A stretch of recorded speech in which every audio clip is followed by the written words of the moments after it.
Good afternoon. I'm Dr. Rianne Marie Escobar, and I'm the Program Manager at the Caribbean Regulatory System under CARFA, the Caribbean Public Health Agency.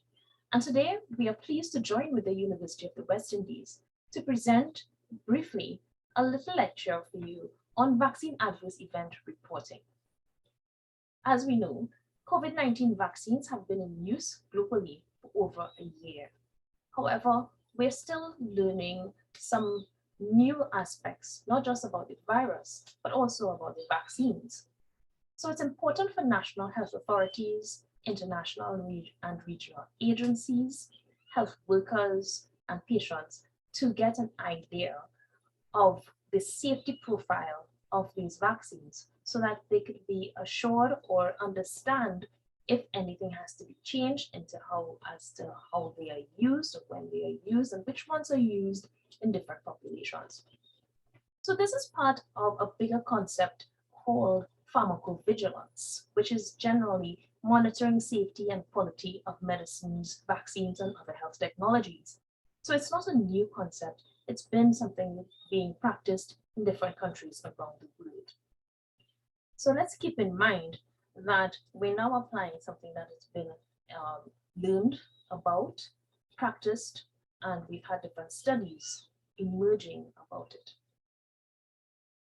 So I will share my screen so you can follow some of the points I'll be making.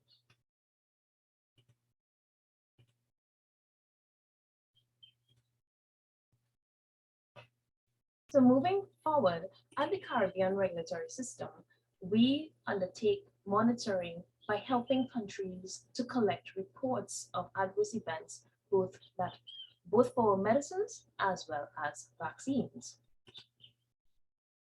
One of the first things people need to understand is what they can expect when they receive the vaccine. So the benefits of vaccines have been pretty much well established.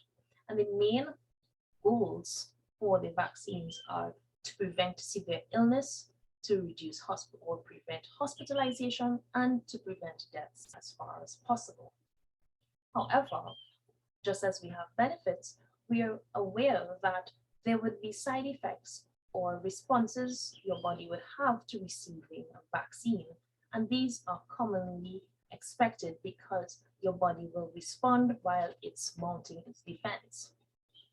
Some of these common side effects are soreness or redness at the injection site, fever or chills, tiredness, persons may feel unwell, there may be headaches, some persons may have a headache, or there may be muscle or joint aches. Keep in mind that not everyone will experience side effects, and that these usually last a few days. When we refer to adverse effects, however, or adverse events, what we want you to pay attention to is where you may have had an expected side effect that lasted longer than you expected, or was more severe than you expected to be, or you have an experience that was not listed at all among these common side effects. If that happens, make sure that you seek medical attention. You may go to the health facility where you got the vaccines reported, or you may go to your physician, your own personal physician, or you may go to a public health facility for medical attention. Why is it important for us to make note of adverse events following immunization? Another term you'll hear is ESAVI, or events supposedly attributable to vaccines. And these events, when they're pooled, when they're validated, when we clean up the data and when we do our analyses, the information that emerges helps us to better understand how the vaccines affect local populations. It helps regulators and agencies to identify new safety issues that we're not seeing in the trials that went before or while in use in different populations. It helps to review the benefit-risk balance of the vaccine, because that's what we're ultimately always assessing, how the benefits and the risk balance out, and to develop actions where necessary to protect the public from any undue harm.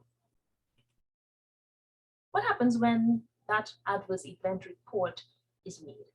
But first of all, when you go to seek care and the health professional will check your symptoms.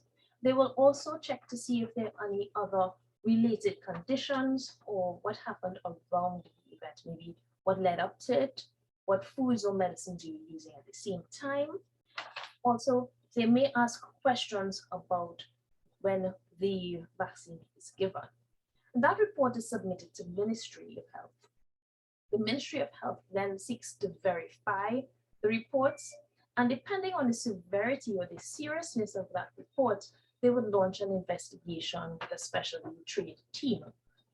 Now at CARFA, we are aware that some of our member states may have populations of persons living in far areas that may not be able to physically return to health facilities. So if you go to our website, we do have a section for online reporting, and those reports are sent to the Ministry of Health's focal points, and we retain that confidentiality as per CARFA's policy.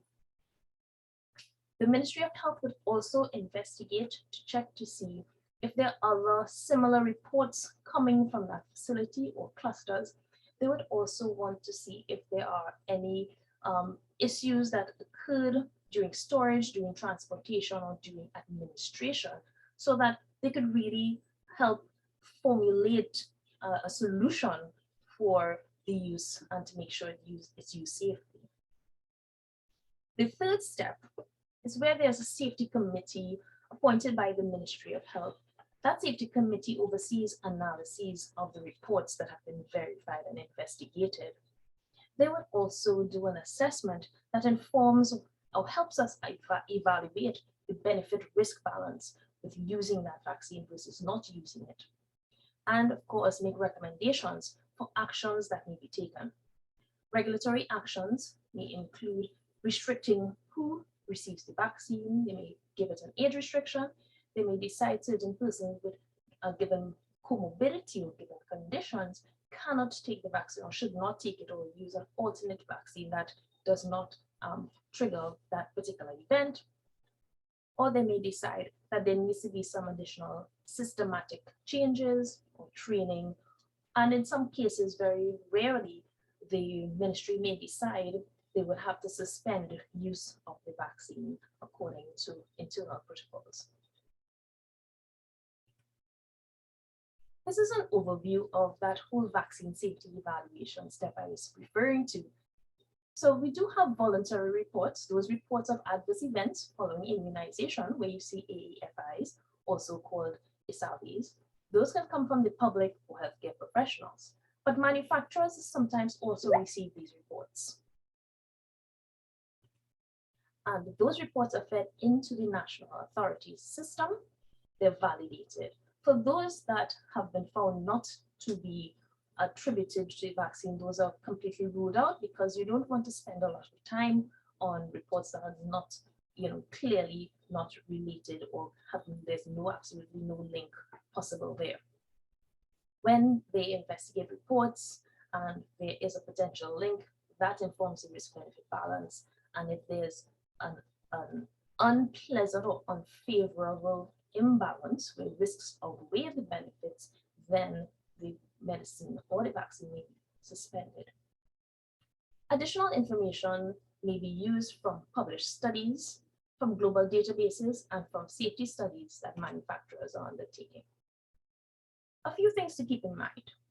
Patients may not want their full name listed on that report just yet, so the reporter can use their initials, send it to the ministry, but the ministry needs to be able to contact that reporter for full details and to verify that person's existence, the conditions, and what happened around that event. It's important, or at least helpful, to keep a diary of the effect or the event experience, what led up to it, what happened before, when did it start, when did the symptoms stop, if you were taking any other medications, if you applied any other remedies, and any other conditions you may be treating yourself or a physician may be treating you for. It's also very rare to find a vaccine having caused a serious adverse event. However, we don't take it for granted and we still need to monitor. So reports are important for us. Some reports may include coincidental events. And that's why that step for investigation and verification is so important before they do the analysis.